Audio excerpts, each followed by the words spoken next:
भाई, आज हम एक नया टॉपिक लेके आए हैं। ये टॉपिक काफ़ी यूज़फुल है। अगर आप क्लास 7th में हैं, आप क्लास 8th में हैं, आप क्लास 9th में हैं, आप क्लास 10th में हैं, मतलब आप फिजिक्स पढ़ते हैं, तो फिजिक्स में एक ब्रांच होता है जिसका नाम होता है ऑप्टिक्स। ठीक है, ऑप्टिक्स के अंदर ये टॉपिक आता है लाइट, क्योंकि light is nothing but a part of optics. ठीक है, तो फिर ऑप्टिक्स में बेसिकली लाइट की प्रॉपर्टीज के बारे में बात करते हैं। लाइट की प्रॉपर्टीज के बारे में बात करते हैं। ऑप्टिक्स एक ब्रांच है, ठीक है, और वो ब्रांच जो है वो मेनली लाइट से डील करता है। फिर से रिपीट कर देता हूं, ऑप्टिक्स जो एक ब्रांच होता है, जो ये ऑप्टिक्स करके एक ब्रांच होता है, it mainly deals with light. तो आपको समझ में आ गया होगा, ऑप्टिक्स जो ये ब्रांच होता है, it mainly deals with light. ठीक है, जो भी चीजें हम पढ़ते हैं ऑप्टिक्स के अंदर, वो बेसिकली लाइट की प्रॉपर्टीज के साथ ही होती है। तो उसी से रिलेटेड आज हम एक चैप्टर लेके आए हैं, लाइट। तो लाइट की एक कंटिन्यूअस सीरीज चलेगी। ठीक है, आज बेसिकली हम लाइट की थोड़ी बहुत प्रॉपर्टीज के बारे में बात करेंगे, लाइट का बिहेवियर के बारे में बात करेंगे, थोड़े बहुत लेंसेज के बारे में बात करेंगे। ठीक है, उनका रे डायग्राम के बारे में बात करेंगे। ये चीजें आज हम डिस्कस करने वाले हैं। तो ये चीज साइमल्टेनियसली 7th क्लास के बच्चे के लिए भी, 8th क्लास के बच्चे के लिए भी, 9th क्लास के बच्चे के लिए भी, या 10th क्लास के बच्चे के लिए भी, जिस भी स्टैंडर्ड में लाइट नाम का ये चैप्टर आता है, वो सब के लिए बेनिफिशियल है, क्योंकि मैंने सारे टॉपिक्स कवर किए हैं फ्रॉम क्लास 7 टू क्लास 10। मतलब जब भी आता है 7th क्लास में चैप्टर आता है लाइट, 10th क्लास में इंपॉर्टेंट चैप्टर है लाइट, तो सारी चीजें हम लोग कवर करेंगे इसके अंदर, लाइट की सीरीज के अंदर। तो I hope so that you enjoy the class. Let's start. सबसे पहले बात करते हैं कि लाइट होता क्या है। हमें पता है कि लाइट ऑप्टिक्स में आता है, हम ऑप्टिक्स में लाइट को पढ़ते हैं, लेकिन हमें यह नहीं पता कि लाइट होता क्या है। समझ रहे हो, लाइट का मतलब क्या है? तो मैं यहां पे लिख लेता हूं, अब आप पेन कॉपी सब निकाल लो, नोट्स बनाना स्टार्ट कर दो। लाइट क्या होता है? It is a kind of energy which helps us to see objects. Light एक ऐसी टाइप की एनर्जी है जो हमें ऑब्जेक्ट्स को देखने में मदद करती है। हम आज इस ब्यूटीफुल सी दुनिया को देख रहे हैं। हम अर्थ हो गया, मतलब अर्थ को तो देख नहीं सकते, स्काई हो गया, बिल्डिंग्स हो गई, आपके आस पड़ोस के अच्छे अच्छे लोग हो गए, आपके मम्मी हो गए, आपके पापा हो गए, आपके रिश्तेदार हो गए, किसी को भी आप देख सकते हो फिजिकली टॉप टू बॉटम। किसके कारण? लाइट के कारण। लाइट क्या है? लाइट एक एनर्जी है जो हमें ऑब्जेक्ट्स देखने में मदद करती है, जो हमें ऑब्जेक्ट्स देखने में मदद करती है। ठीक है, अब लाइट के अंदर ऐसा क्या होता है कि हम उसे लाइट एनर्जी बोलते हैं? तो वो भी चेक करते हैं। सर एल्बर्ट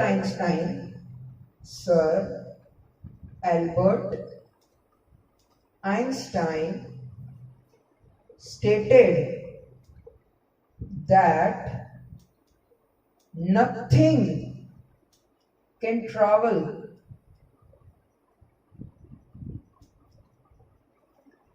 faster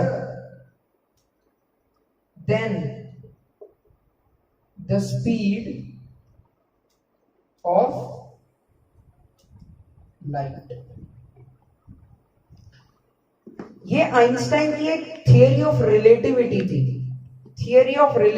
थी, जिसमें उन्होंने क्लियरली स्टेट किया था, sir Albert Einstein stated that nothing can travel faster than the speed of light. Very important statement, stated that nothing can travel faster than the speed of light. इस दुनिया में कोई भी ऐसी चीज नहीं है जो लाइट से ज्यादा तेज ट्रैवल करती है। वेलोसिटी ऑफ लाइट, और हमने इसका नाम भी दिया है सी। ये किसके बराबर होता है? 3 इंटू 10⁸ मीटर्स पर सेकेंड। लाइट की एक साइंटिफिकली नोटेटेड स्पीड है कि वेलोसिटी लाइट की इतनी है और एल्बर्ट आइंस्टाइन के द्वारा nothing can travel faster than the speed of light. ऐसा क्यों क्यों क्यों आइंस्टाइन ने ऐसा बोला कि nothing can travel faster than the speed of light? कोई तो लॉजिक होगा। एक लॉजिक था। वो क्या लॉजिक था कि समझो ये एक लाइट है, ठीक है, ये एक रे है, ये एक ट्यूब है, ठीक है, एक लाइट का एक ट्यूब है, इसके अंदर पार्टिकल्स प्रेजेंट हैं। जैसे कि एटम्स होते हैं, तो एटम्स के अंदर इलेक्ट्रॉन, प्रोटॉन, न्यूट्रॉन, ये सब अलग अलग टाइप के एटम्स प्रेजेंट होते हैं। मतलब ये सब अलग अलग टाइप के सब एटॉमिक पार्टिकल्स प्रेजेंट होते हैं। मैं एटम्स नहीं बोल सकता, सब एटॉमिक पार्टिकल्स प्रेजेंट होते हैं। इलेक्ट्रॉन, न्यूट्रॉन, प्रोटॉन, इसके अलावा भी और बहुत सारे अलग अलग टाइप के फंडामेंटल सब एटॉमिक पार्टिकल्स होते हैं, जैसे कि जीरो रेस्ट मास वाला न्यूट्रिनो हो गया। ये सब अलग अलग चीजें होती हैं। लेकिन लाइट के अंदर जो पार्टिकल प्रेजेंट होता है वो होता है फोटोन। लाइट के अंदर जो पार्टिकल प्रेजेंट होता है वो होता है फोटोन। ठीक है, अब अगर मैं बात करता हूं फोटोन की, तो फोटोन में ऐसा क्या खास है, फोटोन में ऐसा क्या खास है कि वो लाइट के अंदर प्रेजेंट है और लाइट से ज्यादा तेज कोई ट्रैवल नहीं कर सकता? उसके अंदर ऐसा क्या खास चीज प्रेजेंट है? ठीक है, तो हम लोग उसके बारे में जांच करेंगे। तो फोटोन जो होता है वो मासलेस होता है।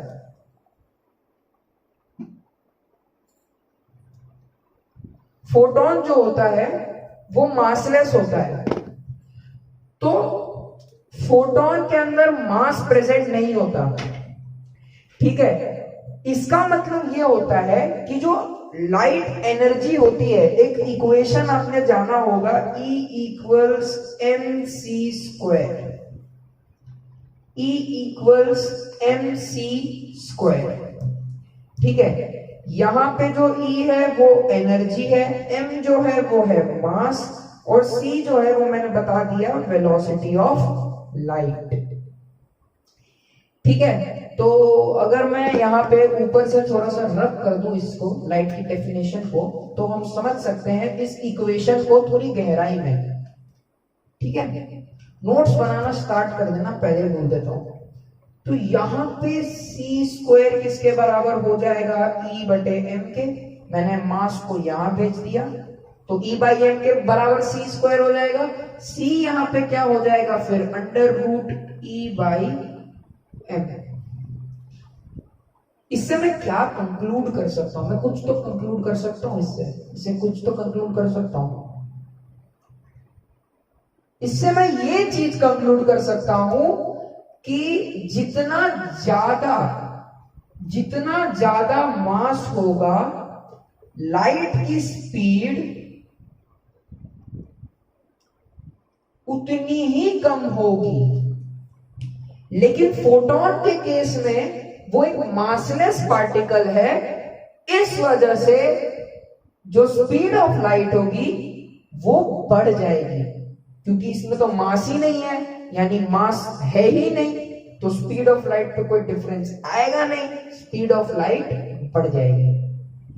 इसी वजह से अगर कोई भी बॉडी समझो यहाँ पे एक लड़का आ गया, लड़का एक लाइट में घुस गया, लाइट के पार्टिकल में घुस गया, तो वो पॉसिबल ही नहीं है कि वो सस्टेन कर पाएगा उतनी स्पीड, क्योंकि उसकी मास जो होगी वो इंफिनिटी पहुंच जाएगी। Mass of boy when he is travelling in light will tend to infinity, बढ़ते ही चला जाएगा मास, और मास जितना बढ़ेगा लाइट की स्पीड उतनी कम होगी, जिसकी वजह से वो स्पीड सस्टेन नहीं कर पाएगा and ultimately he will not be able to survive.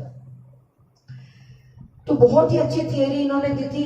Light को समझने के लिए इससे अच्छी कोई थियरी हो नहीं सकती कि nothing can travel faster than the speed of light. कुछ भी लाइट से ज्यादा फास्ट नहीं ट्रैवल कर सकता। ठीक है, अब एक दूसरा क्वेश्चन आ गया कि जो इलेक्ट्रॉन्स होते हैं क्या वो वेव होते हैं या वो पार्टिकल होते हैं, या वो क्या वो वेव नेचर के होते हैं या वो पार्टिकल नेचर के होते हैं। ठीक है, क्या वो वेव नेचर के होते हैं या पार्टिकल नेचर के होते हैं। तो भाई इसको भी समझना पड़ेगा अच्छे से, इसको आओ भाई समझते हैं। तो भाई इसको समझते हैं कि जो लाइट होता है वो वेव नेचर भी फॉलो करता है और पार्टिकल नेचर भी फॉलो करता है। इलेक्ट्रॉन या वो कोई भी पार्टिकल, ठीक है, इलेक्ट्रॉन का वेव नेचर और इलेक्ट्रॉन का पार्टिकल नेचर। तो ये दो हेडिंग लगा ले आप, एक साइड आप लिख ले इलेक्ट्रॉन का वेव नेचर, एक साइड लिख ले इलेक्ट्रॉन का पार्टिकल नेचर। कौन से एक्सपेरिमेंट ने हमें बताया कि इलेक्ट्रॉन वेव है और कौन से एक्सपेरिमेंट ने हमें बताया इलेक्ट्रॉन पार्टिकल है, और कौन से एक्सपेरिमेंट ने हमें बताया कि इलेक्ट्रॉन तो भाई दोनों है। इलेक्ट्रॉन तो भाई दोनों है। कौन से एक्सपेरिमेंट ने बताया कि इलेक्ट्रॉन वेव है, कौन से एक्सपेरिमेंट ने बताया कि इलेक्ट्रॉन पार्टिकल है, और कौन से एक्सपेरिमेंट ने बताया कि भाई इलेक्ट्रॉन तो दोनों है। इलेक्ट्रॉन तो दोनों है। आइए पता करते हैं। तो इलेक्ट्रॉन वेव है ये कैसे पता चला, ठीक है, इलेक्ट्रॉन एक वेव है ये कैसे पता चला। तो हम यहाँ पे बेसिक सा एग्जांपल ले सकते हैं रिफ्लेक्शन का, लाइट के रिफ्लेक्शन का। ठीक है, लाइट के रिफ्लेक्शन का। समझो ये मिरर है, ये मिरर है, यहां पे लाइट गिरी और यहां से रिफ्लेक्ट हो गई। मैं सब एटॉमिक पार्टिकल्स की बात कर रहा हूं। क्वांटम मैकेनिक्स में सारे सब एटॉमिक पार्टिकल्स एक अपनी अलग ही छाप छोड़ते हैं। ठीक है, एक अलग ही अपनी छाप छोड़ते हैं। या तो मैं आपको इससे अच्छा एक एग्जांपल दे देता हूं पोलराइजेशन का। पोलराइजेशन का अगर मैं आपको एग्जांपल दूं तो यहां पे समझो एक वॉल है, यहां पे एक वॉल है, यहां पे बीच में एक क्वांटम वेल है, क्वांटम वेल। ठीक है, जब यहां पे मैंने हाई एनर्जाइज्ड इलेक्ट्रॉन भेजे, जब मैंने यहां पे हाई एनर्जाइज्ड इलेक्ट्रॉन भेजे तो ये कुछ अराउंड 500 नैनोमीटर्स थिन थी, 5000 नैनोमीटर्स थिन थी, बहुत पतली थी, बहुत ज्यादा पतली थी, बहुत ज्यादा पतली। ठीक है, तो फिर सॉरी ये थी 5 × 10⁻³ नैनोमीटर्स। सॉरी।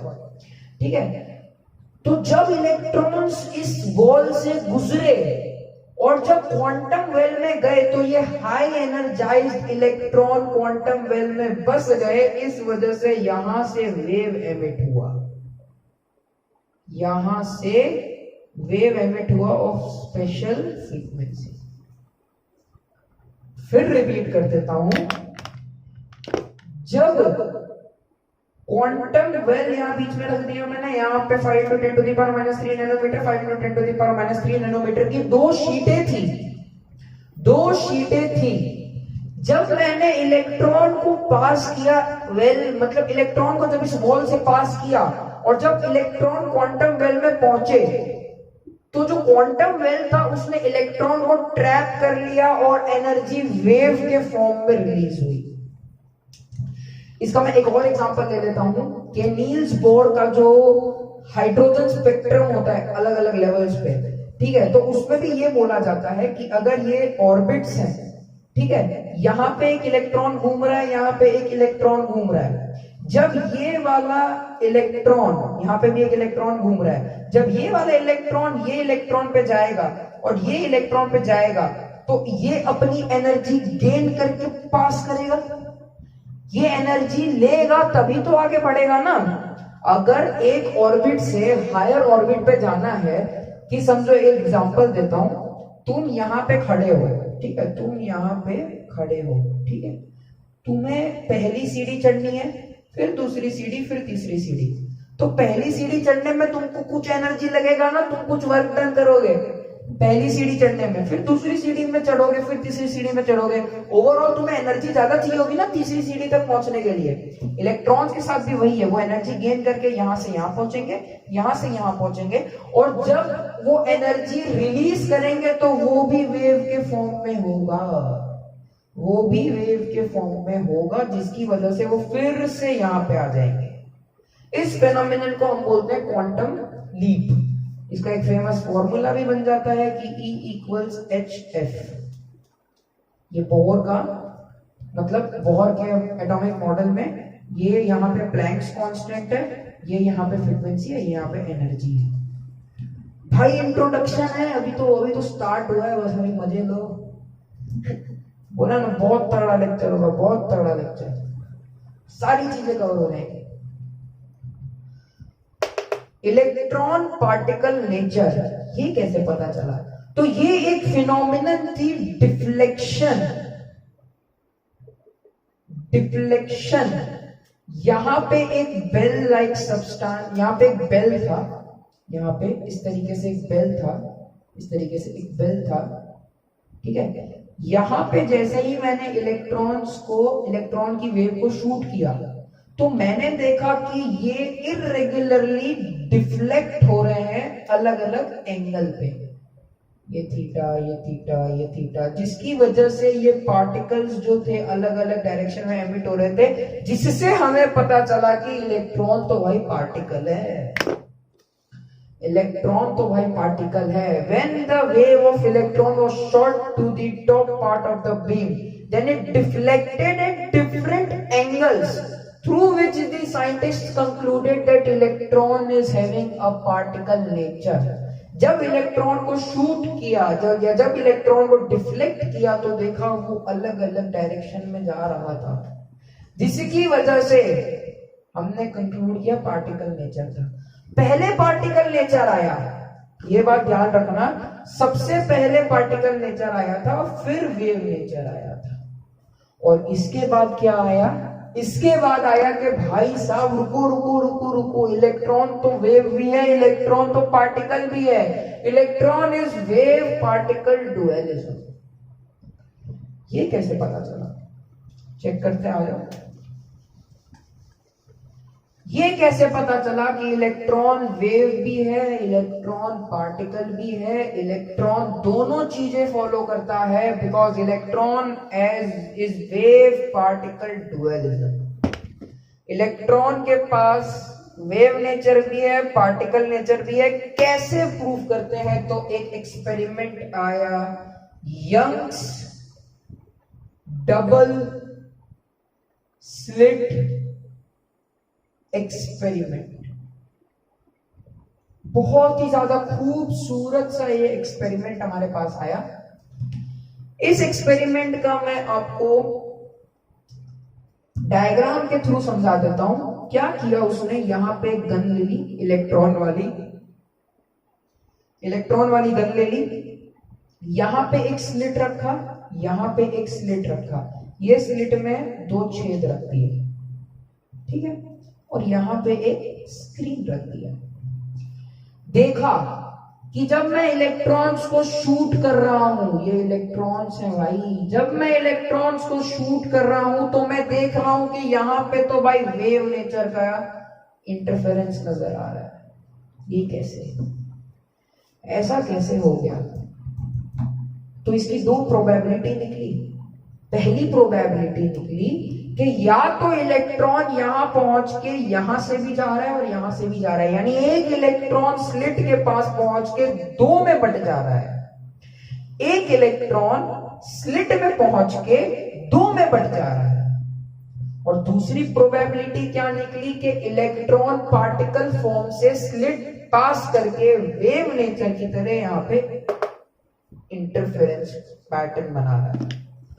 तो ये था यंग्स डबल स्लिट एक्सपेरिमेंट, जिसने ये कंक्लूड किया कि electron has wave particle dualism. Electron ने ये, मतलब इस एक्सपेरिमेंट ने ये कंक्लूड किया। वेरी इंपॉर्टेंट, वेरी इंपॉर्टेंट, मतलब हमें हिस्ट्री तो थोड़ी पता होनी चाहिए ना कि उत्पत्ति कैसे हुई। ठीक है, तो रब करते हैं इसको।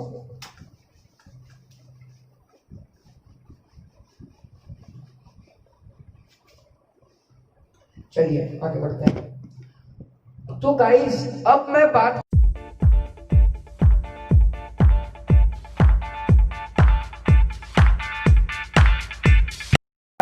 अब मैं आप लोग से बात करने जा रहा हूं कि हमें कैसे पता चलता है कि जो लाइट होती है वो कैसे हमें ऑब्जेक्ट्स को दिखवाती है। हमने ये स्टेटमेंट तो पढ़ लिया कि light helps us to see the objects, पर हमें ये कैसे पता चलेगा कि हाउ, कैसे लाइट हमें हेल्प करता है उन ऑब्जेक्ट्स को दिखवाने में। तो भाई उसका एक्सप्लेनेशन अभी मैं समझाता हूं, अब हम उसका एक्सप्लेनेशन पढ़ेंगे। ठीक है, तो मान लो यहां पे एक ऑब्जर्वर है, ये रहा एक ऑब्जर्वर, प्यारा सा, ये रहा एक ऑब्जर्वर। इसकी आंखें थोड़ी बड़ी बताइए क्योंकि eyes only help us to see the object. होता क्या है कि लाइट एक सोर्स से, ये सोर्स को मैं मान लेता हूं सन, लाइट एक सोर्स से इसके आंखों पे पड़ती है, और समझो ये देख रहा है कि यहाँ पे पड़े फुटबॉल को, ऐसा एक बॉल है छोटा सा, ये ग्राउंड है, ये देख रहा है। तो लाइट सबसे पहले इसके ऊपर गिरेगी, फिर यहां से रिफ्लेक्ट होके यहां ऑब्जेक्ट पे जाएगी। बहुत लोग इसमें कंफ्यूज हो जाते हैं, उन्हें लगता है कि लाइट पहले ऑब्जेक्ट पे जाती है फिर उनकी आंखों पे आती है। नहीं, लाइट सबसे पहले आंखों पे जाती है फिर उस ऑब्जेक्ट पे दिखती है। इससे हमें पता चलता है कि how light help us to see the object. Light help us to see the object because light helps us to see the object because it creates sensation in our eyes. Because it creates sensation in our eyes. Very important statement. भाई लिख लो इसको, लिख लो, बहुत important है, notes बनाते रहना। ठीक है, इसके बाद अगले वाले वीडियो में मैं इसके न्यूमेरिकल्स करवाऊंगा, इसी टॉपिक के जो मैंने बताए थे इसके ऊपर। तो भाई it create sensation in our eyes, ये स्टेटमेंट से ही तुम्हें पता चल जाना चाहिए कि भाई आंखों पे सेंसेशन पड़ेगा तभी तो ऑब्जेक्ट को देख पाएंगे। आंखों पे सेंसेशन पड़ेगा तभी तो ऑब्जेक्ट देख पाएंगे। अब बताओ भाई ब्लाइंड लोग कैसे नहीं देख पाते? क्योंकि उनके आंखों में सेंसेशन की एबिलिटी खत्म हो जाती है, उनके आंखों की सेंसेशन की एबिलिटी ही खत्म हो जाती है, जिसकी वजह से वो नहीं देख पाते, जिसकी वजह से वो नहीं देख पाते। तो भाई ये तो हो गया कि लाइट कैसे सेंसेशन क्रिएट करता है हमारे आंखों में, है ना, ये तो वो टॉपिक हो गया। अब हम बात करेंगे एक सबसे इंपॉर्टेंट और सबसे फंडामेंटल मतलब बेसिक, एक सबसे बेसिक लॉ के बारे में, जो कि होता है लॉ ऑफ रिफ्लेक्शन।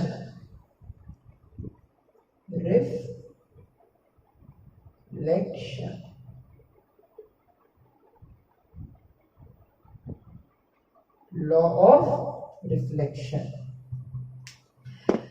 तो भाई ये लॉ क्या बोलता है, ये लॉ क्या बोलता है? पहले डायग्राम से समझना, पहले विजुअलाइज करना, डायग्राम से समझना, फिर पॉइंट्स लिख लेंगे। ठीक है, तो ये लॉ क्या बोलता है कि एक मिरर है यहां पे, ये एक मैंने मिरर बना दिया, this is a mirror. Mirror पे एक लाइट गिर रही है, a light is falling on a mirror, a light is falling on a mirror M, नाम दे दिया यार, mirror M. A light is falling on mirror M, when it falls it gets bounced back to opposite direction. When it strikes the mirror, yeah, when it falls on the mirror, it gets bounced back to the opposite direction. This is law of reflection. This is law of reflection. यहां पे बीच में एक line आ जाती है imaginary, इसको बोलते हैं normal. ये होता है इंसिडेंट रे, ये होता है इंसिडेंट रे, ये होता है रिफ्लेक्टेड रे, ये होता है angle of reflection with respect to normal. देखो अभी ऐसे याद करने का कि विथ रिस्पेक्ट टू नॉर्मल, क्योंकि बहुत बार कैसे कैसे क्वेश्चन आ जाते हैं कि a light is falling perpendicular with respect to mirror, what is its angle of incidence. बहुत लोग लिख के आ जाएंगे 0 डिग्री, ये वो 90 डिग्री। 90 डिग्री सही है ऐसे, क्योंकि perpendicular with respect to mirror यानी कि एंगल ऑफ इंसिडेंस ही परपेंडिकुलर है, तो एंगल ऑफ रिफ्लेक्शन भी परपेंडिकुलर होगा, यानी normal, angle of incidence, angle of reflection will be numerically same. ये केस होता है, ध्यान देने का, इसीलिए विथ रिस्पेक्ट टू लिखने का, हमेशा याद रखने का। विथ रिस्पेक्ट टू लिखते तो ऐसे ही है। ये हो जाएगा angle of reflection, reflected ray का with respect to normal. This will be glance angle of reflection, glance angle of reflected ray. यहां पे अगर आपको याद रखना हो तो विथ रिस्पेक्ट टू मिरर, और सेम यही हो जाएगा glance angle of incident ray with respect to mirror. Sir लिख मत बैठना विथ रिस्पेक्ट टू मिरर, याद करने की ट्रिक होती है, ठीक है, विथ रिस्पेक्ट टू मिरर। अब इसका जो लॉ होता है उसको लिख लो। सबसे पहला तो लॉ होता है कि angle of incidence equals to angle of